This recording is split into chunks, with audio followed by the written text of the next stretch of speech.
The defendants are 9 New York City correction officers who have been charged in connection with the brutal beating of an inmate at the Rikers Island jail complex. But like a bit player who steals the show, the notorious Blood Street Gang has drawn much of the focus in the officers' trial, in state Supreme Court in the Bronx.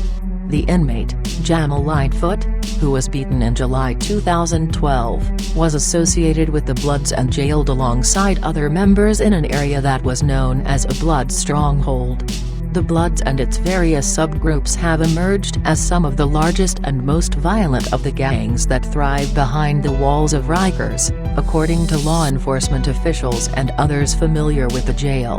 These sources said the Bloods, along with the Crips, the Latin Kings, the Trinitarios and many lesser-known groups, pose a growing threat to security at the jail, where they have incited violence among inmates and run an underground network of drug dealing and other illicit activities both on and off the island. The reach of some gangs has extended to correction officers, some of whom have been recruited to smuggle contraband into the jail for inmates in exchange for bribes or other benefits, law enforcement officials said. A 2-year investigation of corruption at Rikers Island, led by the city's investigation department, has resulted in the arrest of 31 correction officers and staff members, some on suspicion of gang-related crimes. The most recent arrests include those of 2 officers who were accused of smuggling in scalpels and drugs as part of an operation that city investigators said was run mainly by 3 subgroups of the Bloods, the Bloodhound Brims, Gorilla Stones and Mac Ballas. Gang activity at Rikers is a significant problem, said Mark G. Peters, the commissioner of the investigation department, which, along with the Bronx District Attorney's Office, has led the inquiry at Rikers. It is central not only to some of the violence we're seeing, but also to some of the smuggling operations and corruption. Darcel D. Clark, the Bronx District Attorney, who has made prosecuting crimes at Rikers a priority, said she was establishing a prosecution bureau on the island, in part to gather intelligence more quickly on criminal activity by gangs. Rikers Island is the hub of criminal networks, Ms. Clark said. Our investigations into violent gangs have uncovered murder conspiracies emanating from inside and extending well beyond the walls of Rikers. All too often, inmates successfully interfere with witness cooperation from inside jail, and a lot of the gang leaders continue to run their organizations from inside. Jail walls crumble away when it comes to these types of crimes because of the hold that the gangs have over our jails.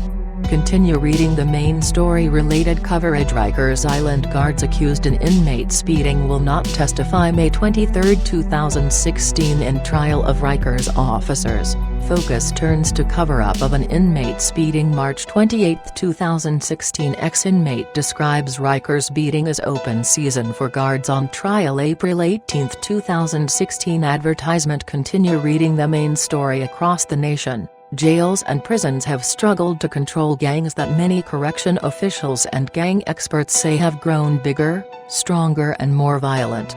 They're all over, said Daniel B. Vasquez, a correction consultant who was a warden at San Quentin State Prison in California for 10 years.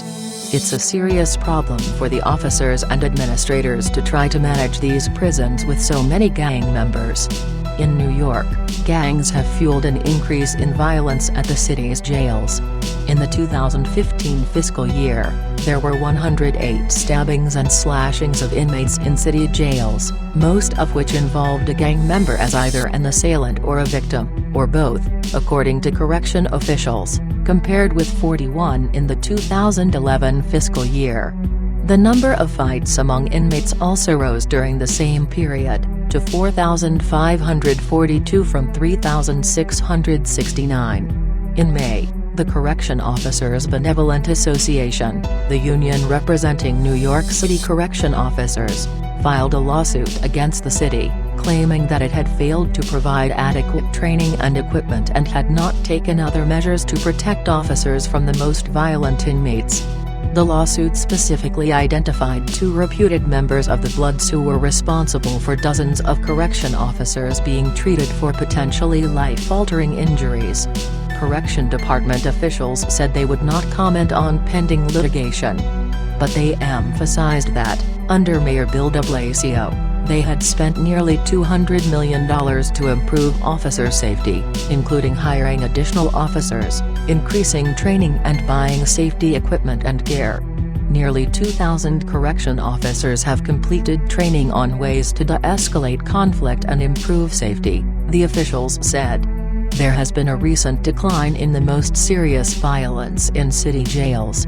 There were 79 inmate assaults that resulted in serious injuries to correction officers in the 2015 fiscal year, down from 92 the year before.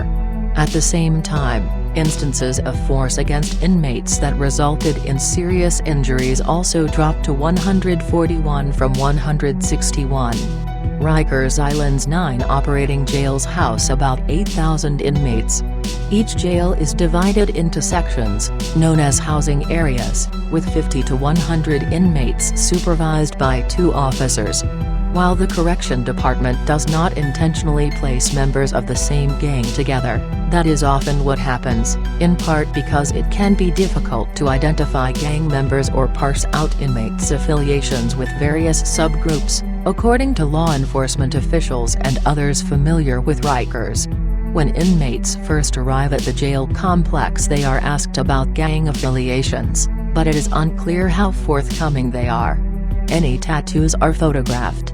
If inmates are determined to belong to a gang, they are classified as belonging to a security risk group. Despite such efforts, some housing areas at Rikers have become known as gang areas, say, a Bloods house or a Crips house, raising concerns among officers who say it is more difficult, and more dangerous, to enforce order when they are outnumbered by gang members. Correction Department officials said last week that they had intensified efforts to gather intelligence on gangs and adopted a more sophisticated system for housing inmates that considers factors including their affiliations with particular gangs. Those deemed to be more prone to violence are placed in individual cells, are more closely supervised and are subject to more precautionary measures. We are moving aggressively to stop gang activity through better intelligence, safer housing of inmates and a concerted push to arrest those involved in crimes in our jails, Joseph Bond, the Correction Commissioner, said. Martin F. Horn, who was Commissioner of the department from 2003 to 2009, said he would try to break up gangs and spread out members to prevent any one gang from dominating a housing area. Giving one group or gang control of a housing unit is a bad practice, Mr. Horn said. It is tantamount to ceding control of order in that housing area to the gang rather than to the city officials. By the same token, controlling it is difficult, too, because it arises sub rosa. David M. Kennedy, a professor at John Jay College of Criminal Justice and director of the National Network for Safe Communities, a group within the college that works with cities to prevent gang violence, said gangs at Rikers and other jails and prisons could be more dangerous than their counterparts on the outside because they tended to be stronger, better organized and more cohesive. Some gangs, such as 415, named after the San Francisco area code, were started in jails and prisons before spreading outside. Others exist exclusively in confinement. In the case of the Bloods, Professor Kennedy said, there have been gangs in New York City that claimed the Bloods name but operated independently without any centralized leadership. Things can be different in lockup, where suddenly there can be a good deal more solidity and even real hierarchy, he said.